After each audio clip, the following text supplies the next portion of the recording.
السلام عليكم ورحمة الله وبركاته. الحمد لله رب العالمين والصلاة والسلام على رسوله الكريم وعلى آله وصحابته أجمعين وبعد.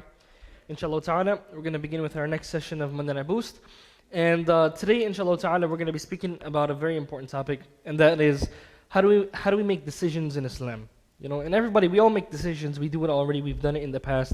We all know how to make decisions, but what does Islam teach us in terms of how to make decisions? Okay? Now, what we want to talk about today specifically is not just this decision-making process, but something very specific about the decision-making process. And that is the istikhara, the salatul istikhara. Right? Now, raise your hand if you know what salatul istikhara is. Raise your hand, that's it. You know, just raise your hand if you know what salatul istikhara is. Okay? Some of us maybe, maybe it's the first time we're hearing about salatul istikhara, right? But it's very important that we know what istikhara is, what salatul istikhara is, how to do it, and why should we do it, right? And that's what we'll be talking about today. And certain ahkam, certain rulings, certain masail that have to do with the salatul istikhara, okay? Now, so that being said, let's begin inshallah ta'ala. So, when we talk about istikhara, okay, istikhara, and you'll see how this ties into the decision-making process. Istikhara, this word istikhara in the Arabic language, it literally means to seek the best of something. Okay, to seek the best of something. Right? It comes from the verb istikhara, yastakhiru istikharatan, right? To seek the best of something, okay? So istikhara literally means to seek that which is khair, that which is best, okay? So linguistically, right, all of the words that we use in Islam, all of the words, the Islamic terms that we use the word salam, we use the word siyam, we use the word hajj. All of these words, these Arabic terms, they all have linguistic meanings in addition to their Islamic connotations. Okay, so it's very important that we understand the linguistic meanings of some of the words that we use, because there is a link between the linguistic meanings and the Islamic meanings. So automatically from the word istikhara, you can already tell it has to do with something of seeking, and it has to do with seeking good, seeking that which is best. Now istikhara, in terms of a technical definition, right, what do we mean Islamically when we use the word istikhara? We mean that it is seeking the best in matters from Allah subhanahu wa ta'ala, by worshipping Allah Azza wa Jalla in a specific way. So istikhara is you're seeking something from Allah subhanahu wa ta'ala. You're making dua to Allah Azza wa Jalla, right? You're seeking something from Allah by worshipping Him in a specific way. So right here, from the Islamic definition that the scholars give, we can understand how this ties into the decision-making process. Anytime you want to make a decision, right, you are trying to choose the best in whatever choices you have, right? You want to get married to someone, you want to you have a choice of what program to get into, what not to get into, whether it's school, whether it's at work, places that you want to go, places that you want to travel, decisions that you want to make. Whatever decisions you are making, istikhara is to seek Allah subhanahu wa ta'ala, to seek His help, to guide you to that which is best, right? To guide you to that which is best by worshiping Him in a specific way. Now, how do you worship Allah subhanahu wa ta'ala in this specific way? It's by praying a salah that's 2 rak'ahs, and then making a dua right after. And in that dua, we're going to go through the dua. The Prophet ﷺ tells us what the dua is. You say that dua, and by saying that dua, right, within that dua, you ask Allah subhanahu wa ta'ala for your need. And we'll talk about what that dua is. And of course, you can find it in the Fortress of the Muslim. Right? You can find it in many other books. It's a well-known dua. Right? And we're going to be going through it, inshallah ta'ala. So that's exactly what istikhara is. Right? And istikhara, salatul istikhara, this is this specific prayer that we're taught to do by the Prophet ﷺ. Now, what is the ruling on this particular salah? Is it something that is wajib? Is it something that is fard, that we must pray this salah? Or is it something that's recommended, that if you don't do it, you don't deserve a sin for not doing it? Right? You're not leaving something that you were supposed to do, but it's better, right? So what we're asking, is salatul istikhara something that is obligatory to do for every decision that you make? Or is it something that's recommended? Now, of course, those of you who raise your hand and, perhaps, you knew what istikhara was, but you've never done it in your life. If we say that it's wajib, obviously we're in some trouble here, right? if you have to do it, then we're in some trouble. But alhamdulillah, you're not in any trouble. It's something that's recommended. Okay, and this is something that the scholars agree upon. There's ijma' on this particular issue, right? That there's no difference of opinion that it is recommended to make this special salah and to make this dua afterwards. right? So if you have not done it, alhamdulillah, you're not deserving of any sin. You have not left anything that you were supposed to do. But it's best to do it. So now when we learn that it's recommended, it doesn't mean that we should never do it, right? But when you're making certain decisions, you want to make sure that you're doing this, right? Because this is something that the Prophet ﷺ, he would encourage the Sahaba to do. Now, is Salatul Istikhara, is this something that is mentioned in the Quran? When Allah subhanahu wa ta'ala commands to pray the salah, of course, Salatul Istikhara is a type of salah. So when Allah He says, وَأَقِيمُوا الصَّلَاةَ and establish the prayer, when Allah subhanahu wa ta'ala praises those who constantly pray their salawat, of course, Salatul Istikhara is included in there. But is Salatul Istikhara specifically mentioned in the Quran? The answer is no. The only mention that we have of this type of salah is in the Sunnah, right? Is in the ahadith of the Prophet sallallahu alaihi wasallam. Okay? So which hadiths do we know about? There's a few mentions of this particular narration, of this particular dua in the books of hadith. But I'm going to mention one. The most famous narration that we have is the narration of Jabir ibn Abdullah radiallahu anhu. And we're going to read the narration and just get some benefits from the narration and from the dua that is mentioned in the narration. So this hadith is in Bukhari. It's narrated by Jabir ibn Abdullah radiallahu anhu. He says, كان رسول الله صلى الله عليه وسلم يعلمنا الاستخارة في الأمور كلها. Jabir ibn Abdullah radiallahu anhu, he said that the Messenger of Allah sallallahu alayhi wasallam, he used to teach us to make istikhara in all of our matters, in everything. So Jabir, he did not distinguish between religious matters and worldly matters. Right? He didn't say that the Prophet ﷺ used to teach us to make istikhara, to seek Allah's guidance only in religious matters. Do you want to memorize Surah Al-Kahf or you want to memorize Surah Al-Baqarah? No. It's in whatever matter comes in your life. Right? It could be, it could do with a job, it could do with marriage, it could do with going on trips, wherever you want to choose. Whatever matter you want to choose, right? Any type of choice that you have, Jabir radiallahu anhu said that the Prophet sallallahu alaihi wasallam would teach us to make istikhara in all of our matters. And then he says, كَمَا يُعَلِّمُنَا السُّورَةَ مِنَ الْقُرْآنِ. He would teach us to make istikhara. He would teach us the dua and how to make istikhara just as he would teach us the Quran. So you can see that the importance that the Prophet sallallahu alaihi wasallam gave to the istikhara is just like the importance of the Quran. So just like he would teach them the Quran, he would teach them this salah and this dua within that salah as well.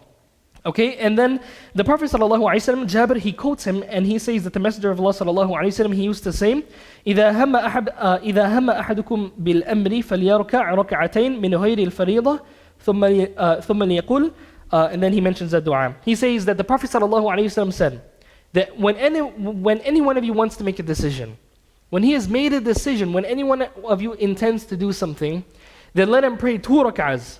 Let him pray 2 rak'ahs that are not obligatory prayers. So can you pray for Salat al-Istikhara? Can you pray Salat al-Fajr? The answer is no, because you have to pray that, right? And so the Prophet ﷺ said, when you decide to do something, right? When you have a decision to make, when you have a choice to make, then pray 2 rak'ahs that are not obligatory. So these are recommended prayers that you have to do. And this is the point here that the scholars use to show that it's not something that's obligatory. The Prophet ﷺ said to pray 2 rak'ahs that are not obligatory. In other words, these are not the 5 daily prayers. This is something that is recommended. And there's that famous hadith of the Bedouin when he came to the Prophet ﷺ and he said, "O Messenger of Allah, he said, "O Messenger of Allah, what are the salawat that Allah has mandated upon me? What are the prayers that I have to pray?" The Prophet ﷺ, he said, "As-salawat al-khams illa an tatawwa." The 5 daily prayers, except if you want to do more. Right? So what we as Muslims have to do, you have to make sure that you pray Fajr, Dhuhr, Asr, Maghrib, Isha. You need to make sure that these are, on point. Okay? Now sometimes you might oversleep, whatever the case is, you need to make sure that you're praying these salawat. For example, some people, they wake up late for Fajr. And, if someone has done all of the means, they've set the alarm clock, they've done everything that they're supposed to do. They went to sleep on time. Right? They didn't go to sleep like an hour before Fajr, right? They actually they made sure that they have put themselves in a situation that they're going to wake up for Fajr. And then the alarm doesn't go off and you wake up 10 a.m., 8 a.m., 7 a.m., past Salat al-Fajr. Like what's going to happen? Does it mean that you don't pray now? Right? The Prophet ﷺ tells us, whoever sleeps away from a salah, let him pray it. Whoever forgets a salah, let him pray as soon as he remembers. Right? So there is no sin upon you if it's outside of your control. Right? There's a hadith where the Prophet ﷺ tells us the pen has been lifted from the one who's sleeping. Right? So if you wake up and you wake up late and it's out of your control, you didn't choose to wake up late, right? Then there's no sin upon you. You make your wudu and you quickly pray the fajr that you missed, right? So just like that, the Prophet ﷺ, so in this hadith, Jabir radiallahu anhu, he says that the Prophet ﷺ tells us to pray 2 rak'ahs. Okay, to pray 2 rak'ahs. So Salat al-Istikhara, you're going to pray 2 rak'ahs the same way that you pray any sunnah prayer. Right, 2 rak'ahs, like imagine the sunnah prayer before Fajr is going to be just like that. Right, it's going to be just like that. And I know probably you're thinking of some questions, can we combine it? Can we do this? Can we do that? Just hold off on the questions, inshallah. Right? So it's going to be 2 rak'ahs, and then the Prophet ﷺ said, then let him make this dua afterwards. Right? So the scholars have difference of opinion. When should the dua be? Should it be within the salah? Should it be in the sujood? So should it be before the tashahhud? Right? Or should it be after the salah? And we'll talk about this in a bit, inshallah. But the Prophet ﷺ, he then teaches us the dua. Okay, now can anyone tell me the dua? Can anyone tell me the dua? Who wants to say it on the mic? Does anybody know it? I'm not going to pick on anybody. Right? But inshallah ta'ala, we're going to mention it, right? So the Prophet ﷺ, he says to make this dua. And the dua is, Allahumma inni astakhiruka bi'ilmik. And this means, oh Allah, I seek that which is best from you through your knowledge. Okay, and we're going to go through each part of this hadith and explain what it means. So istikhara, as we've mentioned, literally means to seek that which is best. Okay, so the dua says, Allahumma inni astakhiruka bi'ilmik. Oh Allah, I seek the best from you through your knowledge. And one of the benefits of this statement is that it is permissible to make tawassul to Allah subhanahu wa ta'ala through his names and his attributes. Right? You can mention certain things that will allow your dua to be accepted. For example, in this hadith, you were asking Allah subhanahu wa ta'ala for the best through His knowledge. Right? Now, what is not allowed is for me to say, oh Allah, I ask you for something through Brother Yusuf. Or through my brother. These are things that we should not do. Right? We should ask Allah subhanahu wa ta'ala directly. But can we ask Allah subhanahu wa ta'ala through His names and His attributes? Of course. Right? Because these are things that are part of Allah subhanahu wa ta'ala. Right? These are things that are not separate from Allah Azza wa Jal. Okay? So we can say, oh Allah, I ask you, through your knowledge. I ask you through your power. We can say these things. Okay? And this is why the Prophet sallallahu alaihi wasallam, he would, when he would make his salah in his sujood, Aisha radiallahu anha, she narrates that one night she was looking for the Prophet sallallahu alaihi wasallam, and it was dark. And she was like, moving around her hand. And her hand touched his 2 feet when he was in sujood, right? And she said that she heard him make a dua, and that dua was, Allahumma inni a'udhu bika biridaka min sakhatik. And that is that, oh Allah, I seek refuge in your pleasure from your anger. Right? So the Prophet ﷺ, he's seeking refuge in Allah subhanahu wa ta'ala's pleasure. Right? But can we say, oh Allah, I seek refuge in this idol, and this angel, and this shaitan, and this person? These are things that are not allowed. Right? And they can be very dangerous in terms of your iman if you do these things. Right? So you can ask Allah subhanahu wa ta'ala through His names and attributes. And Allah Azza wa Jal commands us with this in the Quran. In Surah Al-A'raf, He says, وَلِلَّهِ الْأَسْمَاءُ الْحُسْنَى فَدْعُوهُ بِهَا. And Allah subhanahu wa ta'ala belonging to Him are the best of names. So call upon Him through these names. So anytime you want to make dua to Allah subhanahu wa ta'ala, you can say, oh Allah, I ask you, Ya Rahman, irhamni. Oh, the most merciful, have mercy upon me. Oh, the most forgiven, forgive me, and things like this. Right? So then you say, Allahumma inni astakhiruka bi'ilmik. Oh Allah, I seek the best from you through your knowledge. And if you look at the beauty of this dua, why did the Prophet ﷺ mention through your knowledge?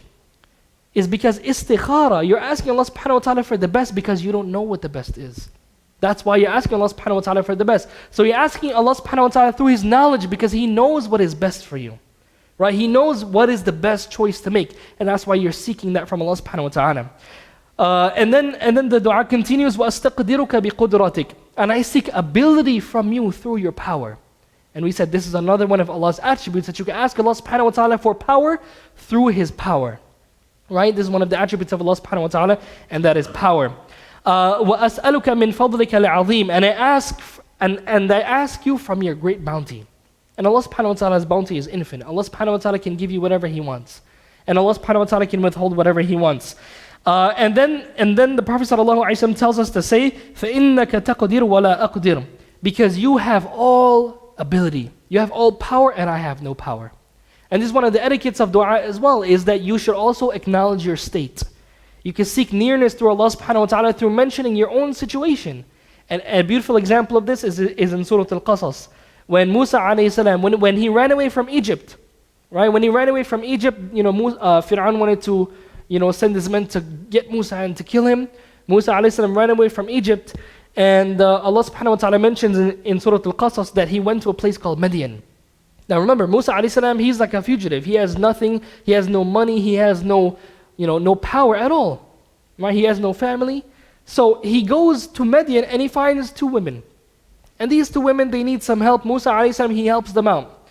And then he goes, Allah subhanahu wa ta'ala mentions that ثُمَّ تَوَلَّى إِلَى الظِّلِّ. Then he goes to the shade underneath a tree and he sits down. فَقَالَ رَبِّ إِنِّي لِمَا أَنزَلْتَ إِلَيَّ مِنْ خَيْرٍ فَقِيرٌ.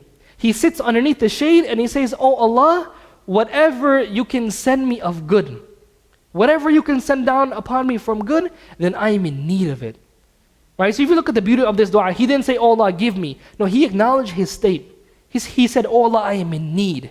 So this is one of the etiquettes of dua, is to show that you are humbling yourself towards Allah subhanahu wa ta'ala. And there's a very beautiful dua, there's a very beautiful hadith. The Prophet ﷺ tells us that no one humbles themselves for the sake of Allah subhanahu wa ta'ala except that Allah raises that person. Right? Allah subhanahu wa ta'ala raises that person. And we can see, of course, we know the status of Musa alayhi salam. Right? He said, Oh Allah, I am poor, I am needy to anything that you can send me of good. Right? So just like that, the Prophet ﷺ teaches us in this dua to say, Oh Allah, you have all power and I have no power. وَتَعْلَمُ وَلَا أَعْلَمُ وَأَنْتَ عَلَّامُ الْغُيُوبِ. And then you say in this dua of istikhara, you say, Oh Allah, you have all power, I have no power. Right? You have all ability, I have no ability. وَتَعْلَمُ وَلَا أَعْلَمُ. And you know everything, O Allah, and I have no knowledge. Right? You see how a person, when they make this dua, it really humbles themselves. So if you think that you know everything, you're some big shot sheikh, and you know everything, right? In this dua, you're humbling yourself. You're saying, Oh Allah, you know and I don't know.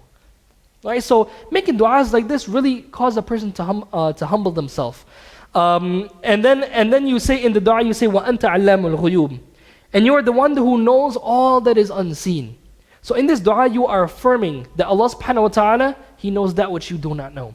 And of course, part of the unseen that you're asking Allah subhanahu wa ta'ala about is the future. Right? You don't know which decision is best. So you're asking Allah subhanahu wa ta'ala through His knowledge, through His power, and you're saying that He knows everything. Right? Because in the future, you don't know what's going to happen. Right? And part of the ghaib, part of the world of the unseen is what is in the future. Right? So you're seeking Allah subhanahu wa ta'ala's help because He knows what is going to happen in the future.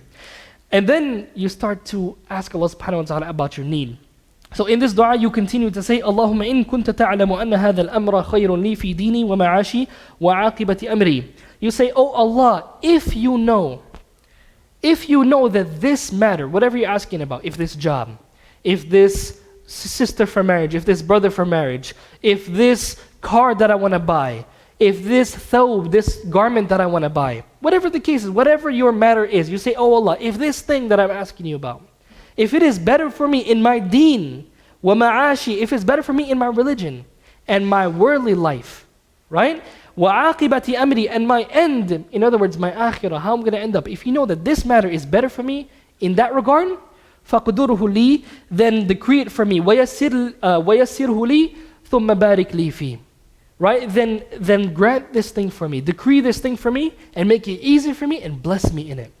Right? Now in this dua, right, you're asking Allah subhanahu wa ta'ala that if He knows that this is better for you in your deen, and of course the deen is the most important thing to us. And then after that, the worldly life. And we should never forget the worldly life. A lot of people, they only want to focus on the akhirah. But you need to focus on the dunya as well. It's not just about studying and learning and then leaving your family and not taking care of them.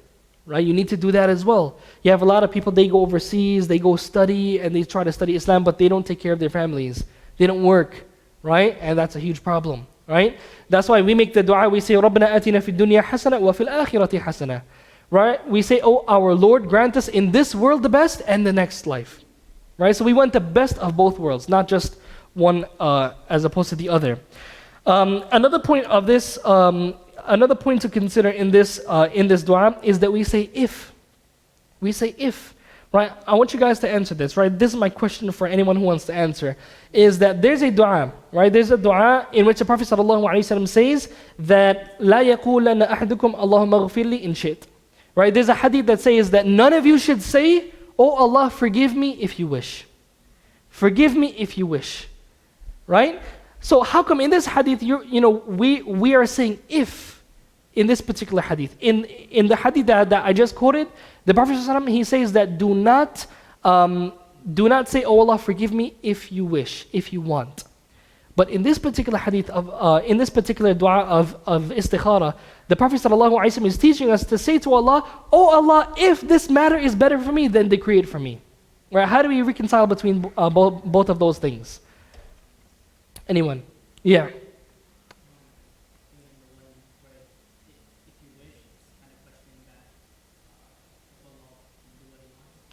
Absolutely, right? So you're questioning Allah subhanahu wa ta'ala's mashi'ah. You're questioning His will.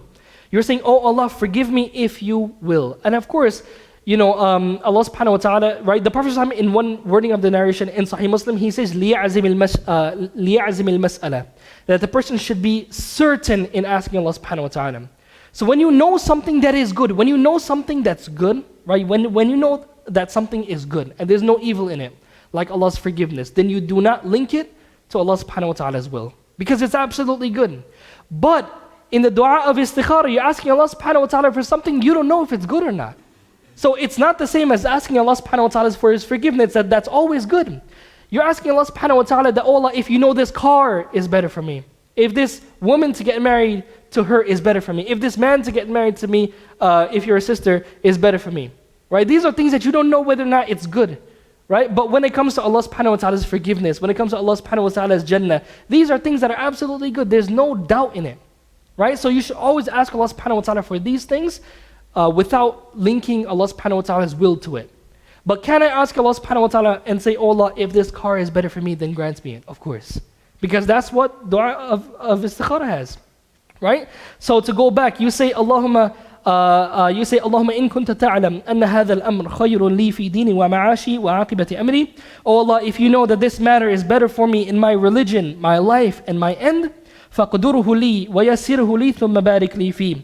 Then grant it for me and make it easy for me and then bless me in this thing. And it's very important to ask Allah subhanahu wa ta'ala for His barakah. Somebody might have $1 million, but if there's no barakah, they can't do anything with it. Right? And somebody could have $10, but perhaps the barakah in that amount of money can do what $1 million can't. Right? And like for example, you may have someone who doesn't, he's not really well off in life, but he's happy. Right? He has, an easy job, he has a small family, nothing big, he doesn't have no fancy car. He has like a car that moves him around, he has a very humble place, but he's happy because Allah subhanahu wa ta'ala has put barakah in that. But then again, you can have somebody who has so much, they have a huge mansion, they have nice cars, they get all the women, whatever they want in this life, and they're not happy because there's no barakah in that. Right? So really, what is important is the barakah that we have in what we have. And then the dua continues. You say, Allahumma in kunta ta'lamu anna hadha al-amr sharrun li fi dini wa ma'ashi wa aqibati amri. Then you continue the dua. You say, "Oh Allah, if you know that this thing that I'm asking you for, if you know that this thing is evil for me, it's bad for me in my deen and my life and my end," then you say, فَصْرِفْهُ عَنِّي وَصْرِفْنِي عَنْهُ. Then push this thing away from me. Divert this thing away from me and divert me away from this thing. Keep me away from it, O Allah, if you know that it's evil for me. And then you say, وَقْدُرْ لِلْخَيْرَ حَيْثُ كَانْ ثُمَّ أَرْضِنِي بِهِ. And then you say, "Oh Allah, and will for me, decree for me that which is good wherever it is." Right? Wherever it is, and then make me pleased by that. Right? Make me pleased by that. So this is a very beautiful dua that the Prophet ﷺ teaches us to say after we pray those 2 rak'ahs. And then the Prophet ﷺ, the hadith finishes, he says, وَيُسَمِّ حَاجَتَهُ. And then the person should also mention what they need. You should mention specifically, in addition to what the Prophet ﷺ mentioned, you should mention your need. Right? So if your need is a job, then you mention that it's a job. If it's getting married to a specific person, then you mention that. Right? So now let's talk about some issues that have to do with istikhara. So this is how it's done. Basically, let's talk about some issues, some wrong things that people do, and what are some guidelines that we have concerning the istikhara. Now, what are some wrong ways to make istikhara? What are some wrong ways to make certain decisions? Right? What are some wrong ways that people go about making decisions? What do you guys think? Brother Adi, do we have a mic? Not today? Okay. So let's just, just try to be loud so everyone can hear. What are some wrong things that people do in terms of the decision-making process? What are some mistakes that people make? Yeah. Absolutely, right? They prioritize the worldly life and they don't think about the next life. And the other way around as well, right? There must be a balance, right? Excellent, right? People make decisions and they don't even consider the implications of this decision upon the akhirah, right? They get a job that is, let's say it's a haram job and they have no care. And they have a choice, but they choose that which is detrimental for them in the next life. What else? What are some wrong things that people do when making decisions? Yeah. What? Okay, they seek advice from people who've been corrupted by the shaitan, of course, right? Can you give me an example of that? Not any example from like your personal life or mentioning any names, but just give me like a situation. Like, what do you mean by someone who's been who's been corrupted by the shaitan? Okay, good, right? Let's say somebody, this person is not going to advise you to do the right thing. Very good. Let's say you have a friend, this guy doesn't care about Islam. This guy hates Islam. So if you ask him about something, he's not going to give you Islamic advice. He's not going to give you advice that is in line with Islam. He's not going to do that, right? Very good, right? Excellent. What else? What are some wrong things that people do? Yeah. Excellent, right? They go to some guy, I think one time I was walking through Jackson Heights, and some people, they hand out those cards with the hand, right? And they're gonna read your palm and tell you, oh, you should do this, you should go to this college, you should get married to this girl, you should do this, right? You should move away from your parents. And they tell you what to do. And they claim that they know that if you do this, it's gonna be better for you, right? But in this dua of istikhara, what do we say? We say, oh Allah, you know and I don't know. No one else knows. We say Allah is alamul ghuyub. Allah subhanahu wa ta'ala knows the unseen, nobody else. And that's why anyone who claims that they know the world of the unseen as Allah subhanahu wa ta'ala knows it, they're putting themselves up in the level of Allah subhanahu wa ta'ala. And anytime you believe someone has that ability, then you're doing the same thing to them. You're putting that person as a rival to Allah subhanahu wa ta'ala. And that is the definition of shirk. That's the definition of polytheism. If someone wants to know the best definition, the easiest definition to understand of what is shirk, is to give one of the specific qualities of Allah subhanahu wa ta'ala to one of His creation. Allah subhanahu wa ta'ala has specific qualities. Only Allah knows everything. If you believe someone else knows everything, then you have given one of Allah's specific qualities to someone else. Only Allah knows what's going to happen in the future. Even the jinn don't know what's going to happen in the future. Right? If you read Surah Saba, Allah subhanahu wa ta'ala mentions that Sulaiman alayhi salam, he was leaning on his stick. And Allah subhanahu wa ta'ala mentions that لَوْ كَانُوا يَعْلَمُونَ الْغَيْبَ مَا لَبِثُوا فِي الْعَذَابِ الْمُهِينِ. Allah mentions that if the jinn, if they knew the unseen, if they knew the future, if they knew things that were part of the world of the unseen, right? Allah subhanahu wa ta'ala mentioned they would not have remained in their humiliating work. Right? Sulaiman alayhi salam, he had jinns working for him, doing different tasks for him. Right? And they would continue to work and they would not know that Sulaiman is actually dead. They probably thought he was sleeping or resting on his stick. And Allah subhanahu wa ta'ala mentions that they did not know that he died until the staff that he was leaning on got eaten up by termites. Right? And then when Sulaiman alayhi salam collapsed, then they realized that he was actually dead all along. So here's a problem though. Isn't the jinn part of the world of the unseen? Right? They're part of the world of the unseen. So Allah subhanahu wa ta'ala mentioned that the jinn, they do not know the unseen. So what does that mean? If they're part of the world of the unseen, obviously they can see each other, that's part of the world of the unseen. What does Allah subhanahu wa ta'ala mean when He says that if they knew the unseen? What does that mean? Somebody explain that to me.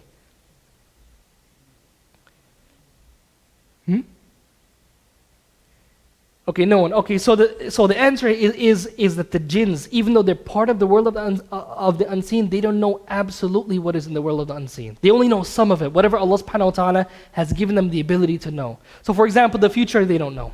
right? And whatever knowledge Allah subhanahu wa ta'ala has not given them, they don't know it. Only Allah subhanahu wa ta'ala knows everything absolutely, whether it's in the world of the unseen or the seen. Very good, excellent, right? So you do not go to a fortune teller. And there's even a hadith in Sahih Muslim. The Prophet sallallahu alaihi wasallam, he says that man ata arrafan فَأَسَأَلَهُ عَنْ شَيْءٍ لَمْ تُقْبَلْ لَهُ صَلَاةٌ أَرْبَعِينَ يَوْمًا. The Prophet ﷺ says, whoever goes to a fortune teller and he asks him about something, you don't even believe it, just by asking him something, your salah will not be accepted for 40 days. Now you still have to pray, but you don't get any reward for the salah.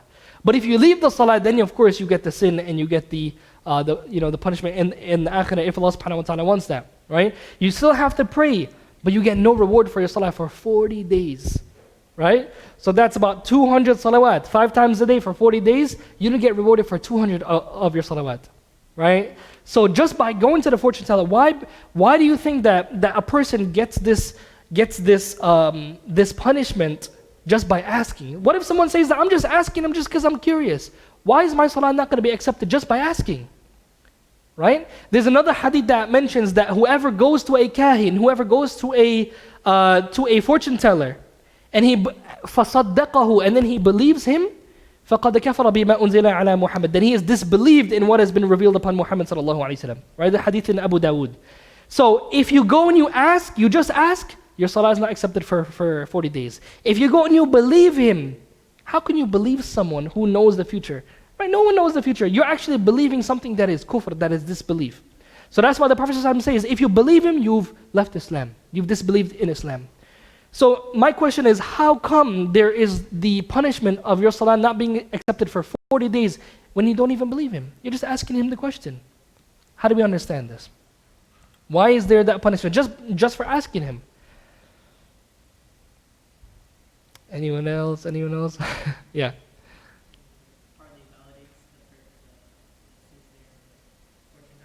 What if someone, they say, well, you know what, like, okay, that's a good point. It could validate the person, but what if they actually want to, like, let's say, I'm just curious. I just want to know what he's going to say. Like, I don't believe it. I just want to, like, hear what these people say. What about that? Just out of curiosity. What do you say if he's just curious? Curiosity killed the cat? Yeah.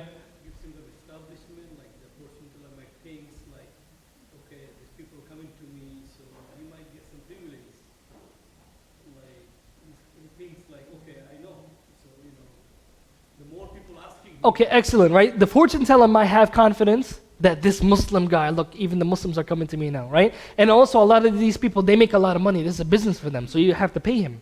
A lot of these people don't do it for free, right? Another point as well, I remember there was a sister that was telling me this story a while ago. She said that how she went to like a fortune teller, right? And she said she didn't believe it. She just wanted to see what this person was going to say. This person told her that next year, this is going to happen to you. Very vague. And normally it's vague stuff. They say, oh, this is going to happen to you next year. You're going to have a good life. Like very vague stuff. She said that something similar happened to her in the following year that was similar to what the fortune teller told her. So she said she kind of felt something in her heart, right, later on. So this shows us the danger of just asking, even though you're curious. The person might tell you something, you don't believe him. But then later on something may happen that may confirm that in your heart, and you may start to believe it, right? So sometimes the fitna may not come to you right then and there when asking, but it could happen to you, like let's say a year later when when the thing that they told you is going to happen, maybe something similar happens, right? So this is why you shouldn't even ask. Now, some of the branches of this is astrology. You have horoscopes. You have any form of fortune, because what's the difference between going to the guy in the store in the little weird room in Jackson Heights? What's the difference between that and it comes to you in a cookie? What is the difference? Is it okay to read it on a cookie, to read it on a website, to read it in a newspaper? It's okay to do that, but it's not okay to go, right? Obviously not. I don't think anybody's going to say that. So this is why you want to stay away from these things as much as possible. Sometimes you're sitting down and it's just a fortune cookie. Right? You don't know what the fortune cookie is going to tell you. But perhaps you just read it out of curiosity. And perhaps you may believe in that later on. So you want to be very careful with these things, right?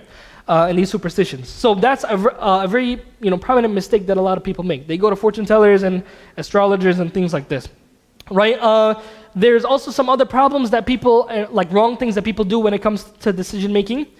They may go, for example, they may go to the Quran. They want to make a decision, right? And they go to the Quran and they open up the Mus'haf, and whatever ayah their eyes land on, something in that ayah is going to tell them what decision to make, right? So for example, they want to know, should I go to this person's house or should I go to the Masjid? So then they open up the Mus'haf, right?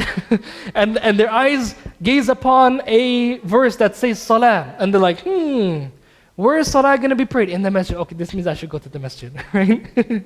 Right? This is something that, you're not going to find any of the Sahaba doing. The Prophet never taught this, and it's something that is, of course, something that's innovative, right? So a lot of people, they do weird things like this, right?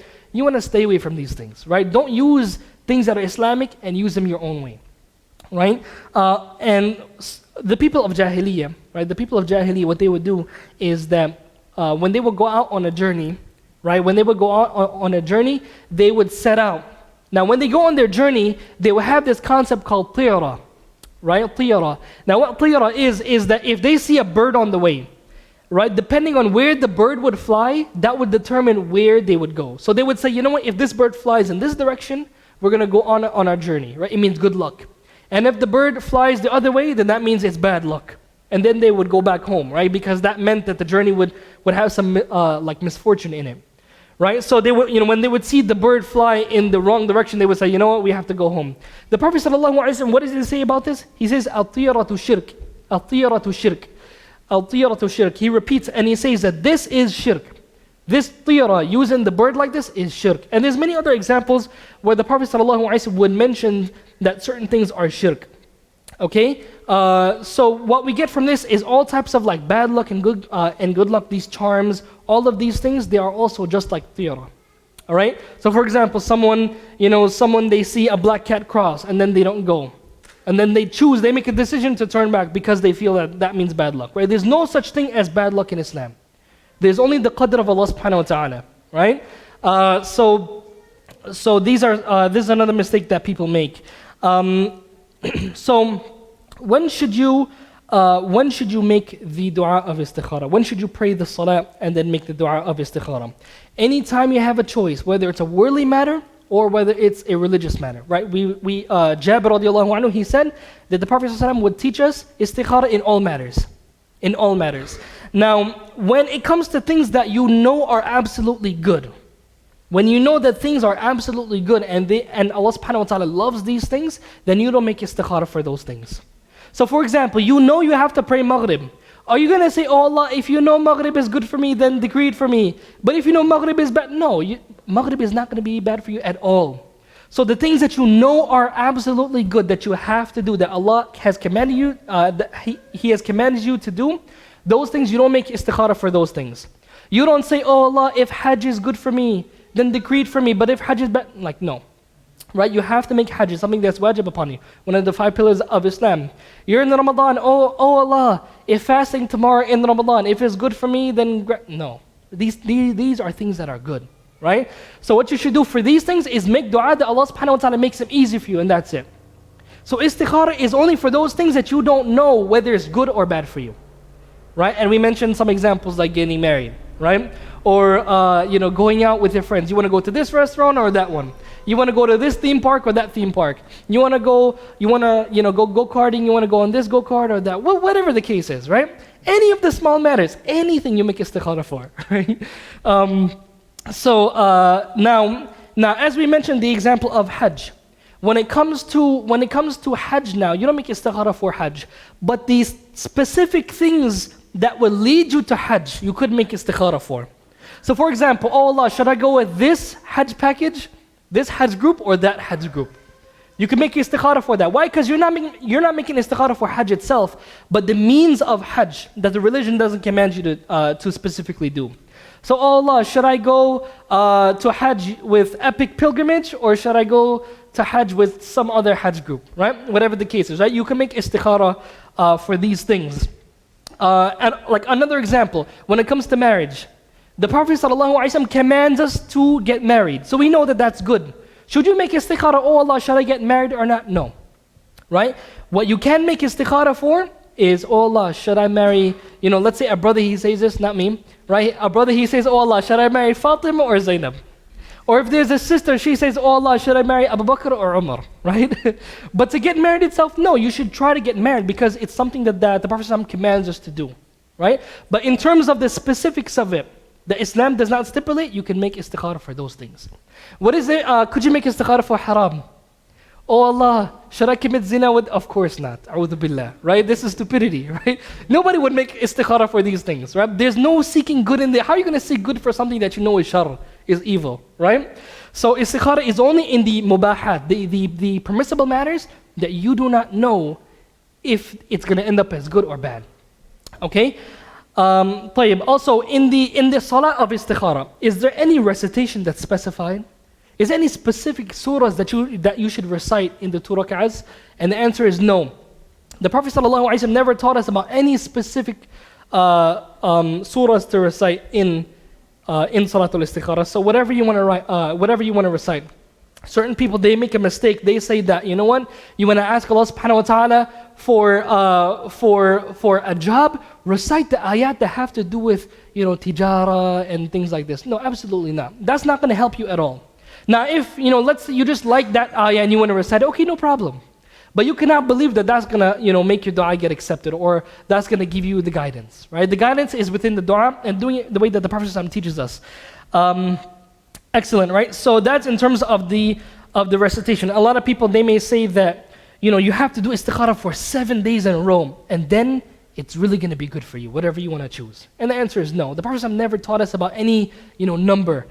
Okay, now what exactly is the dua that you should say? And of course, the answer to this question is a dua that Jabir narrates, the dua in Bukhari. And as I mentioned, you can find it in Hisn al-Muslim, you can find it in the Fortress of the Muslim, and the other books that have to do with the du'as, right? You can, it's a very famous dua. Now, can you add extra things? Could you add extra to a dua of istikhara? Okay, now what you can do is you can ask Allah subhanahu wa ta'ala, for example, the Prophet ﷺ, at the end of the dua, he says, وَيُسَمِّ حَاجَتَهُ. The Prophet ﷺ mentioned that a person should also mention their need. So if a person wants to add more, they want to ask Allah subhanahu wa ta'ala for a few other things, right? They want to ask Allah subhanahu wa ta'ala for Jannah and things like that within the dua, then they can do so. But they should not intend that that is actually part of dua of istikhara. Right? They should intend that that's something extra. But there's no problem to continue to make dua with other things. Some scholars also mentioned that certain etiquettes of dua, you could send salat and salam upon the Prophet ﷺ as well. You can make tawbah before making istikhara. No, so it's something that's really open. But you should try to stick to the wording that the Prophet ﷺ teaches us. Right? And intend that is the istikhara and whatever is extra is just general dua. And also, when should this dua be? Some of the scholars, they have difference of opinion. For example, Ibn Taymiyyah, he says that it should be before the salam of the salah. So dua of istikhara should be within the salah. Other scholars, they say that it should be after the salam. So in other words, you should pray the salah, assalamu alaikum rahmatullah, assalamu alaikum rahmatullah, then make the dua. And of course, this is the right opinion and Allah knows best. Why? Because the Prophet ﷺ, he says that when one of you decides something, فَلْيَرْكَعْ رَكْعَتَيْن. Let him pray 2 rak'ahs, ثُمَّ لِيَقُلْ. And then he mentions the dua. He says that whoever decides to do something, let him pray 2 rak'ahs, then let him make the dua. Right? And ثُمَّ in the Arabic language means that there's some tartib that's going on, with muhla, with some gap. Right? So it means like after the salah, then you should make the dua. Okay? So right after the salah, it should be done after the salah. And there's some ikhtilaf in this. Alright, it's an issue of ijtihad, but you should make the dua after the salah, right? That's what's more clear from the text. And this is the view of the majority of the scholars, right? That it should be after the salah. Okay. Now, as we just spoke about the issue of mentioning extra in the dua of istikhara. One of the times in which it's recommended to make dua is before the salam in the salah. So if you want to ask Allah subhanahu wa ta'ala for extra things, ask Allah subhanahu wa ta'ala in the last part of the salah, before the salam, then make the salam and then make the dua of istikhara. Right? So it's better to do that. Some of the scholars, they recommend doing that. Also, another issue is that can you combine Salatul Istikhara with other prayers? Right? Can you combine Salatul Istikhara with other prayers? In other words, let's say I want to pray Salatul Fajr. And I want to, I want to combine Salatul Fajr with istikhara. Or let's say I want to pray the sunnah of wudu or tahiyyat al-masjid. I want to pray tahiyyat al-masjid. At the end of tahiyyat al-masjid, assalamu alaikum wa rahmatullah, assalamu alaikum wa rahmatullah, I want to raise my hand and I want to make the dua of istikhara. Can you do this? Yes or no? No. It's a specific, but what if you join this specific salah, according to your statement that is specific, let's say it is specific, can you join it to a salah that's, let's say, just a regular nafil, you don't have any intention, or like, let's say it's the sunnah of, or like tahiyyat al-masjid, that's not intended by itself. The other salahs, okay, yes, excellent, right? What about, let's say, for example, I want to join it with Salat al-Fajr. That's 2 rak'ahs. The Prophet says to pray 2 rak'ahs, then to make the dua. Yes. What's the answer? Yes or no? Can we do this? Okay. What's another answer? I'm looking for another answer. Yes. Do what? Okay, that's a good point, right? It's followed. What else? Jawad, you wanted to say something else? My question is it possible to have double intention? That's my question. And there's some ikhtilaf about this, right? Yeah.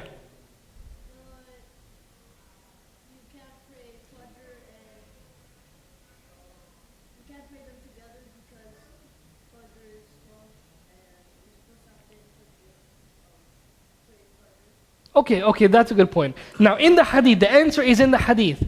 The Prophet ﷺ says, when one of you decides something, let him pray 2 rak'ahs, فَلْيَرْكَعْ رَكْعَتَيْن مِنْ غَيْرِ الْفَرِيضَةِ.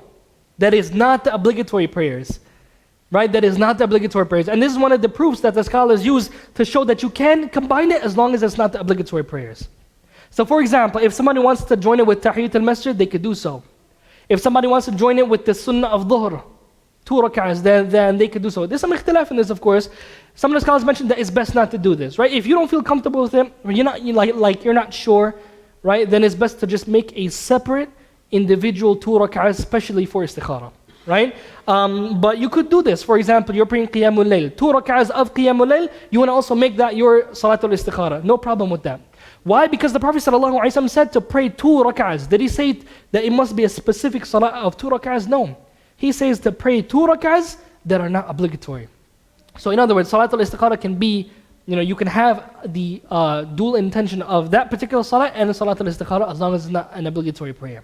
So you could do it with the sunnah of wudu, the 2 rak'ahs. You can combine it. You can combine it with Tahiyyat al-Masjid, with the sunnah of one of the salawat, right? And with Qiyamul Layl and things like that. But like I said, if you don't feel comfortable, then there's no problem in making it separate.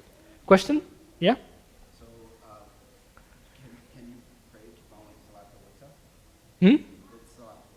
You see, the Prophet ﷺ says to pray 2 rak'ahs. So, if you want to combine it, it should be done with a salah that's 2 rak'ahs. Because the Prophet ﷺ says that, he teaches us how to make the salah. He says to pray 2 rak'ahs, not 3, not 4, and then make the dua after. Right? So, only combine it with the salawat that are 2 rak'ahs. Now, is it permissible, for example, let's say someone is difficult for them to memorize a dua. Can they read it off of a paper? Right, the scholars mentioned that it's permissible to read it off of a paper if you don't have the ability to memorize it. And they mentioned that it's best to memorize it. Why? Because the more you memorize something, the less you have to think about it. The less you have to think about saying the wording, and the more you can focus on the meaning. But when you're reading it, you got to look at the fatha, the dhamma, the kasra. Is it a sad? Is it a sin? Is it a kha or qaf? Right? You're going to be so busy with trying to say the word properly, and you may not be thinking about the meaning. But if you know it, and you know how to say it, then it's very easy to now focus on the meaning of this dua. Now, is it permissible, for example, let's say there's an older person, he doesn't know how to read. He can't memorize it and he can't read it. So what should you do? Can this person listen to a recording and repeat it? Or can they listen to you? You could tell them and they can repeat it after you. No problem with this. Right? Sometimes you have people that are very old, they never got the opportunity to learn. Right? If you want to repeat it, if you want to say it and then they say it after you, right? And you make sure that they're saying it with the correct pronunciation, then there's no problem with that. Now, should you raise your hands? Should you raise your hands in this particular salah, right? Should you in this dua? Should you raise your hands in this dua? And the scholars mentioned that the hands should be raised. Why? Because this is one of the things that leads to the dua being accepted. right? There's a dua, there's a hadith that the Prophet ﷺ mentions that Allah subhanahu wa ta'ala, when a person raises their hands, Allah subhanahu wa ta'ala doesn't want to leave that person with nothing, right? So it's good to raise the hands in the dua of istikhara after you pray the salah. Now, can you repeat the istikhara salah? Like, let's say for example, someone wants to go to a particular school. They apply to a particular school, and they want that to be the right decision. Can they make istikhara for like 3, 4, 5 times? Right, different prayers, and they make the dua after every prayer. Can they do that? Right? There's some difference about this. But Abdullah ibn Zubayr radiallahu anhu, there's an authentic hadith that mentions that Abdullah ibn Zubayr, in front of Ibn Abbas, in front of the other Sahaba, when it comes to, he had to make a decision about what he's going to do with the Kaaba. Okay? And he says that فَإِنِّي مُسْتَخِيرُ اللَّهِ, that I'm going to make istikhara to Allah subhanahu wa ta'ala ثلاثا, 3 times. And no one looked down upon him. No one said that he did something wrong. So there's nothing wrong with making istikhara multiple times. And some of the scholars mentioned that you should continue to make salat al-istikhara until your heart is settled. Right? Your heart is settled upon a particular choice that you want to make. Right? Now, what should you do after making salat al-istikhara? Should you wait for some lightning strike to come down? Should you wait for some thunder to roll in the sky? Should you wait for a dream? Some people, they wait for a dream. They say, you know what, you're going to pray istikhara, and Allah's going to, while you're sleeping in your bed, you're going to get a dream. Right? You want to know which sister to marry? Allah's going to make you see her in the dream, right? You want to know which job you want to have? You're going to see yourself working in that job. You're going to be a chef or whatever you want to do, right? And the answer is no. Nothing especially is supposed to, like perhaps maybe something could happen, right? Maybe you could have a dream. Maybe Allah subhanahu wa ta'ala can give you certain, indications, whatever the case is. But you should not be looking for that as if it's going to happen. And the answer is no, right? You should not be looking for that. Rather, what you should do is just make whatever choice your heart feels is the right choice, and then put your tawakkul in Allah subhanahu wa ta'ala, that whatever you ask Allah for, that He's going to guide you to the right choice. Have tawakkul in Allah, have trust in Allah subhanahu wa ta'ala that that's going to be the right choice. Right? That's what you should do, right? Don't wait for no miracle or any sign. Okay? And we shouldn't worry about the dua being answered, right? Umar radiallahu anhu, he says that إِنِّي لَا أَحْمِلُ هَمَّ الْإِجَابَةِ وَلَكِنَّ هَمَّ الدُّعَاءِ. Umar radiallahu anhu, he says that I don't concern myself with my dua being answered, but I concern myself with the dua by itself. Why? Because Allah has promised that Allah subhanahu wa ta'ala will answer the du'as. He says, فَإِنْ أُلْهِمْتُ الدُّعَاءَ فَإِنَّ الْإِجَابَةَ مَعَهُ. He says that if I've been given the inspiration to make the dua, then the answer will come with it. So when you make istikhara, don't worry about, is it going to be the right choice? Am I going to make the right choice? No. Make your istikhara and just make the choice that you feel is the best. And inshallah ta'ala, Allah subhanahu wa ta'ala will give you that which is best. Now, what if for example, there's a sister now, she's in her menstruation, right? She is having her period for that 1 week. And she wants to make istikhara. What should she do? Should she, pray the salah even though she's menstruating? And the scholars have ijma' that it's haram for a sister to pray while she's menstruating. What should she do? Some of the scholars, they mentioned that she should fear Allah subhanahu wa ta'ala as much as she's able to do. Allah, He says, فَاتَّقُوا اللَّهَ مَا اسْتَطَعْتُمْ. Have the taqwa of Allah as much as you can. So if she's not able to pray the salah, but she's able to make the dua, then she can make the dua. Right? She can make the dua by itself. Now some of the scholars do mention that, for example, if she's making istikhara for something that can wait after the period is over, then she should wait until the period is over and then make the istikhara then. But let's say, for example, she wants to go on a trip with her friends. One friend wants to go to the park, the other friend wants to go to a lecture. And that's going to happen this afternoon, and she's having the period, right? Like, what's going to happen? Should she wait until after the menstruation is finished, then make istikhara? That doesn't make any sense. Right? She should make the dua right then and there. But let's say, for example, she's faced with a choice, and she has to make a choice of what school to go to, and that's going to happen until next year. She has to give the answer until next year. Then, of course, in this case, it's best for her to wait until it's over when she's able to pray, and then make the salat al-istikhara. Right? Good. Also, some of the scholars mentioned this point, and I think that this is a very beautiful point to mention, and that is, should istikhara be done before asking advice from people? Or should you ask advice from people before making istikhara? What do you guys think we should do?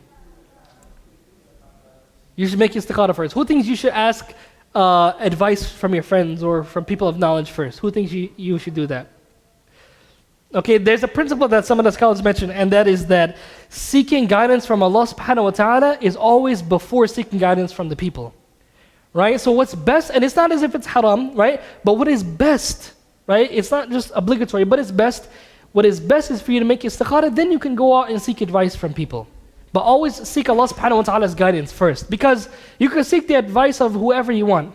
But if Allah subhanahu wa ta'ala doesn't give you guidance, none of that can help you. But if Allah subhanahu wa ta'ala wants to give you guidance and you don't ask anybody, then Allah subhanahu wa ta'ala's guidance will come.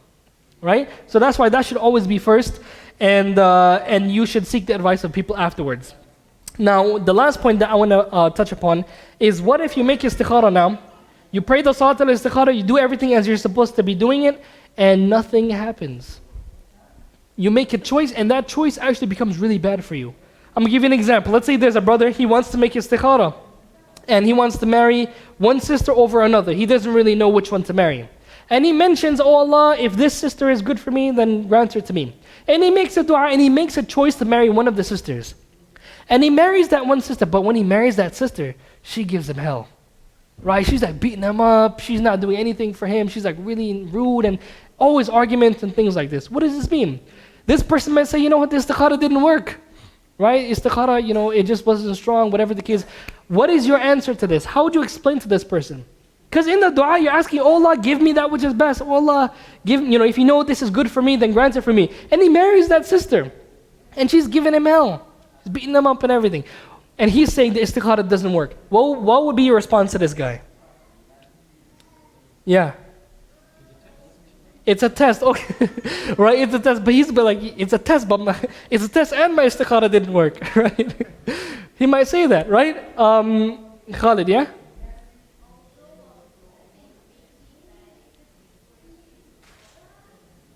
Be a bit louder, be a bit louder. Excellent, right? Perhaps this is actually the better choice for him. Perhaps this is the better choice. For example, he's marrying this sister and she's giving him hell, but perhaps the other sister probably would have killed him. Listen, and there's no, no attack on women or anything like that. I could be easily mentioned in the same example for the sisters. Right? It's just an example, right? Perhaps the other sister, she may have given him much like of a harder time, right? Perhaps this is the easier option, right? That's a very good point. Excellent. What else? Huh? Excellent, right? Perhaps Allah subhanahu wa ta'ala, because of His qadr, Allah subhanahu wa ta'ala wants to test this person with this, because Allah knows that if this person has this test, right? Even though it may not go the way the person wants, because Allah subhanahu wa ta'ala knows that if he goes through with this test, he will have Jannah. Of course, wallahi, that's a worthy sacrifice to make, right? The Prophet sallallahu alaihi wasallam mentions that on Yawm al-Qiyamah, right? The Prophet sallallahu alaihi wasallam mentions that on Yawm al-Qiyamah, that if a person was dragged on their face, on their face from the moment of birth to the moment of death, for the sake of Allah subhanahu wa ta'ala, on Yawm al-Qiyamah, he will think that he has not done enough, right? So perhaps the test that you're going through, right, it may be means of Allah subhanahu wa ta'ala raising you, even though you may face this difficulty, right? It's a very good point. What else? Anyone want? Yeah.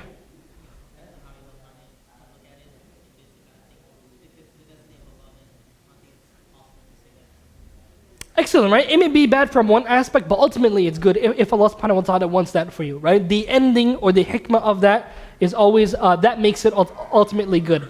For example, look at a vaccine, right? You get poked in your arm, you may cry, you may say, oh, this is bad for me. But actually, the good outweighs the harms, because perhaps this vaccine may save your life from whatever sickness, right? Very good, excellent. So inshallah ta'ala, we're going to stop here. Some other issues that we could mention, but does anyone have any questions, any comments? In the last couple of minutes, inshallah. Anyone? Going once? Yeah.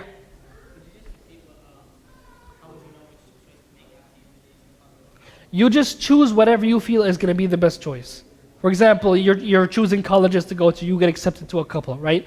Then you should just choose the one that you feel in your heart is best to go to, and then have the tawakkul in Allah subhanahu wa ta'ala that is going to be the right choice.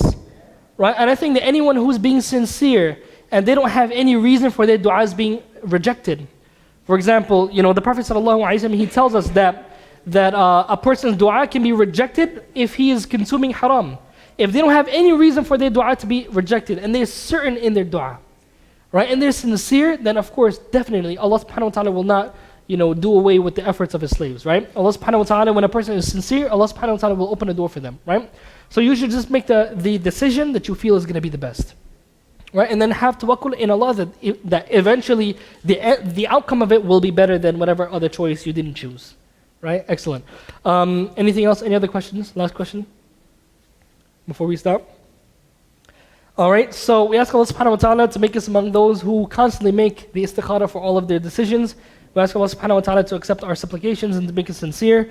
سبحانك اللهم وبحمدك نشهد أن لا إله إلا أنت نستغفرك ونتوب إليك والسلام عليكم ورحمة الله.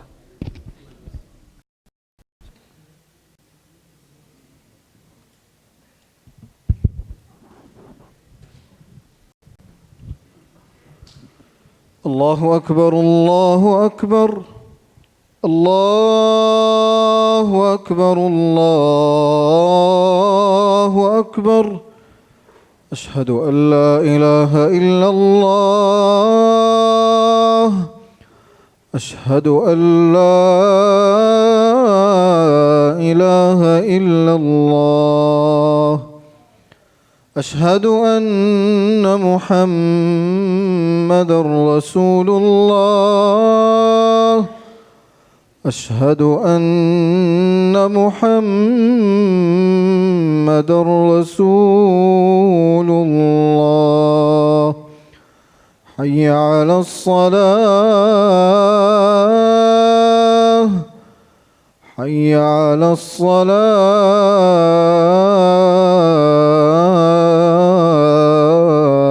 الصلاة حي على الفلاح حي على الفلاح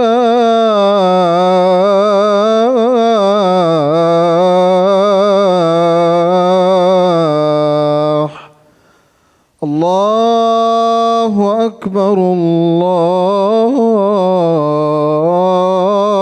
أكبر لا إله إلا الله.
الله أكبر الله أكبر أشهد أن لا إله إلا الله أشهد أن محمد رسول الله حي على الصلاة حي على الفلاح قد قامت الصلاة قد قامت الصلاة الله أكبر الله أكبر لا إله إلا الله استووا اعتدلوا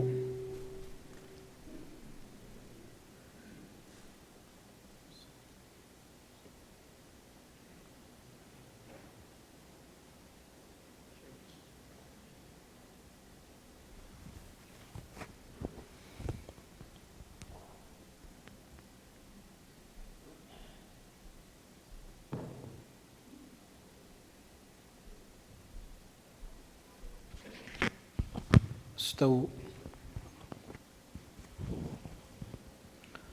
الله أكبر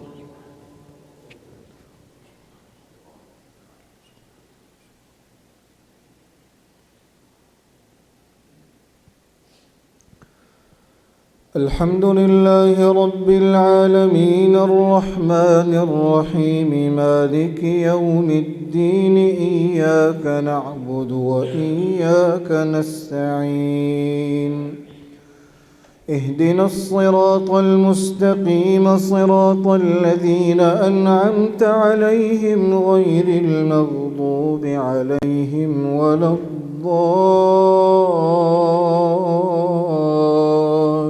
الضالين آمين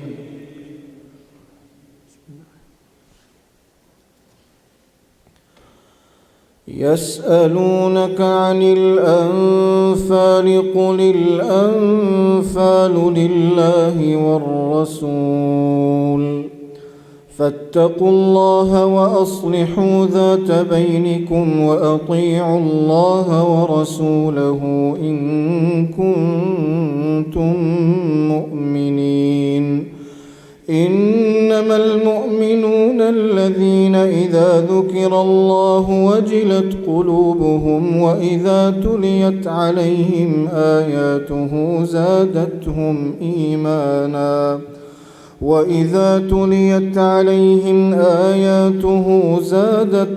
إيمانا وعلى ربهم يتوكلون الذين يقيمون الصلاة ومما رزقناهم ينفقون أولئك هم المؤمنون حقا لهم درجات عند ربهم ومغفرة ورزق كريم كما أخرجك ربك من بيتك بالحق وإن فريقا من المؤمنين لكارهون يجادلونك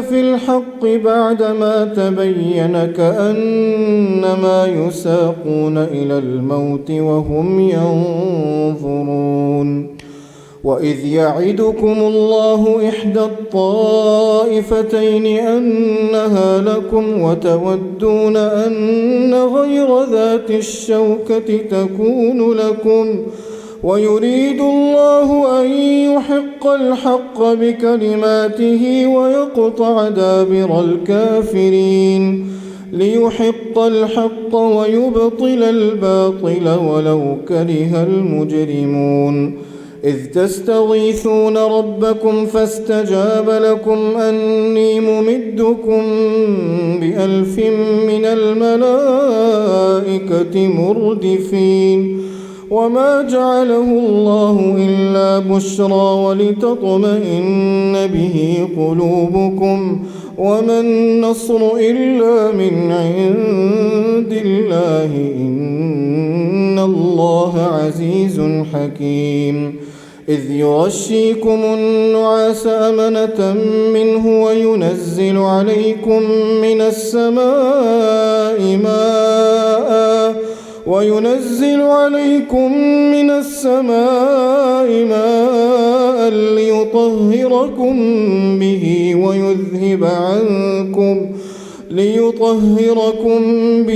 ويذهب عنكم رجز الشيطان وليربط على قلوبكم ويثبت به الأقدام. إذ يوحي ربك إلى الملائكة أني معكم فثبتوا الذين آمنوا سألقي في قلوب الذين كفروا الرعب فاضربوا فوق الأعناق واضربوا منهم كل بنان. ذلك بأنهم شاقوا الله ورسوله ومن يشاقق الله ورسوله فإن الله شديد العقاب. ذلكم فذوقوه وأن للكافرين عذاب النار. الله أكبر.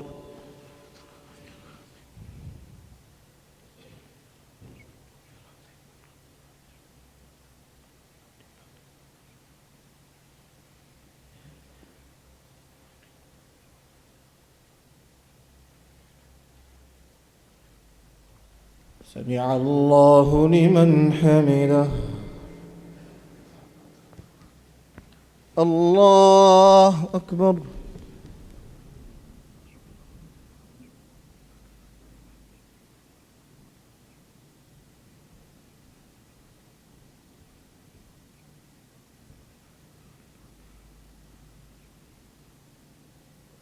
الله أكبر. الله أكبر.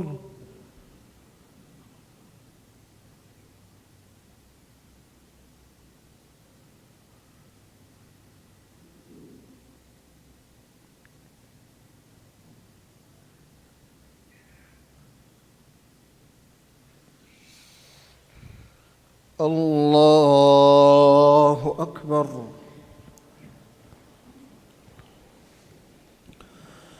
الحمد لله رب العالمين الرحمن الرحيم مالك يوم الدين إياك نعبد وإياك نستعين اهدنا الصراط المستقيم صراط الذين أنعمت عليهم غير المغضوب عليهم ولا الضالين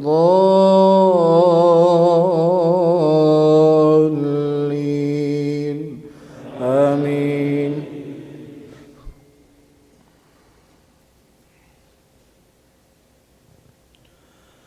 يا أيها الذين آمنوا إذا لقيتم الذين كفروا زحفا فلا تولوهم الأدبار ومن يولهم يومئذ دبره إلا متحرفا لقتال أو متحيزا إلى فئة فقد باء بغضب من الله ومن يولهم يومئذ دبره إلا متحرفا لقتال أو متحيزا إلى فئة فقد باء بغضب من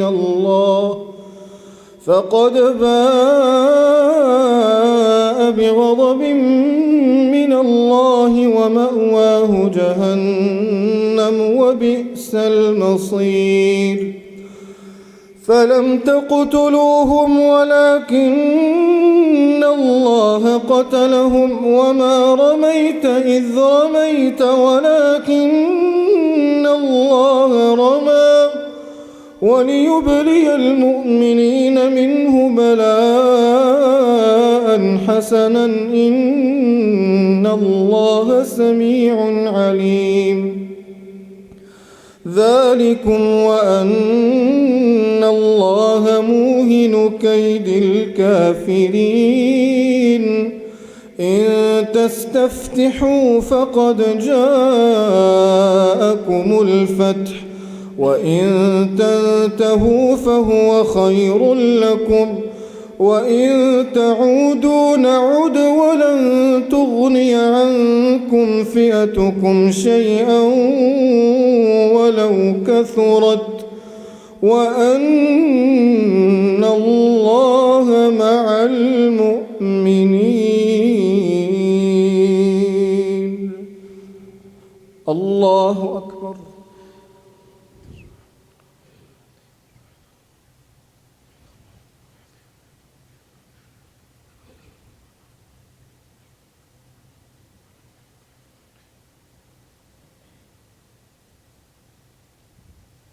سمع الله لمن حمده. الله أكبر.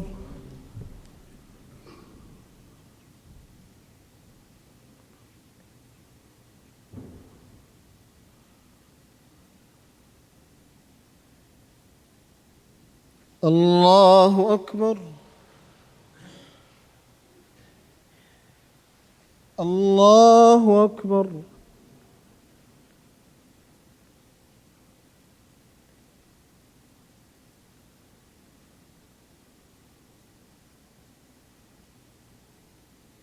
الله أكبر.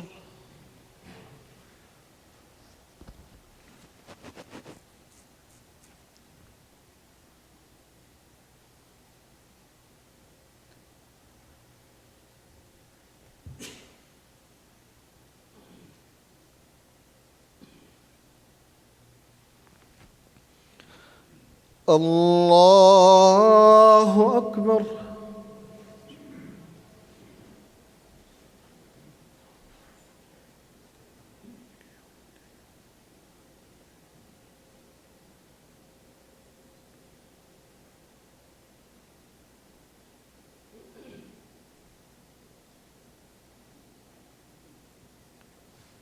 الله أكبر.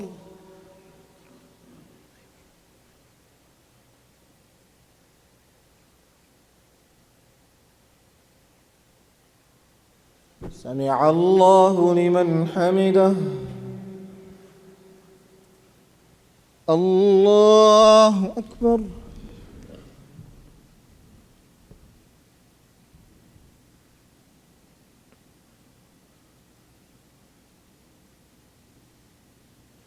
الله أكبر.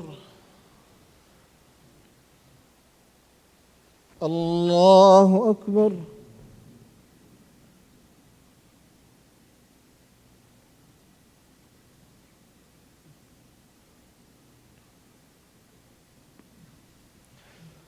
الله أكبر.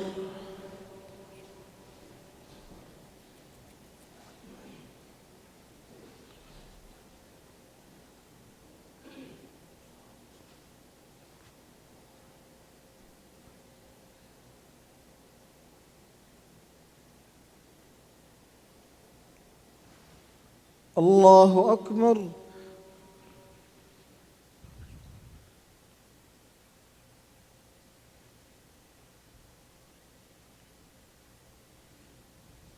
سمع الله لمن حمده. الله أكبر.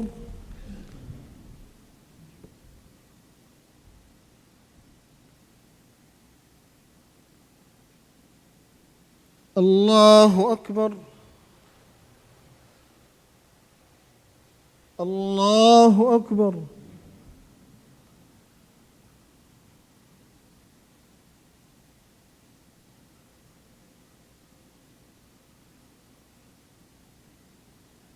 الله أكبر.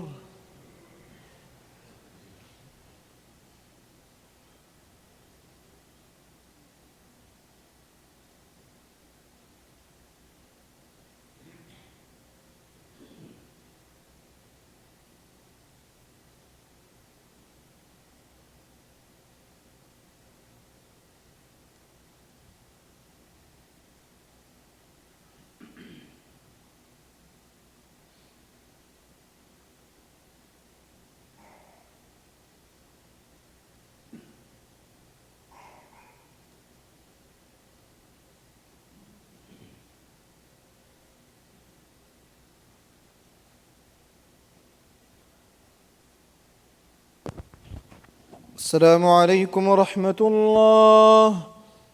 السلام عليكم ورحمة الله. الله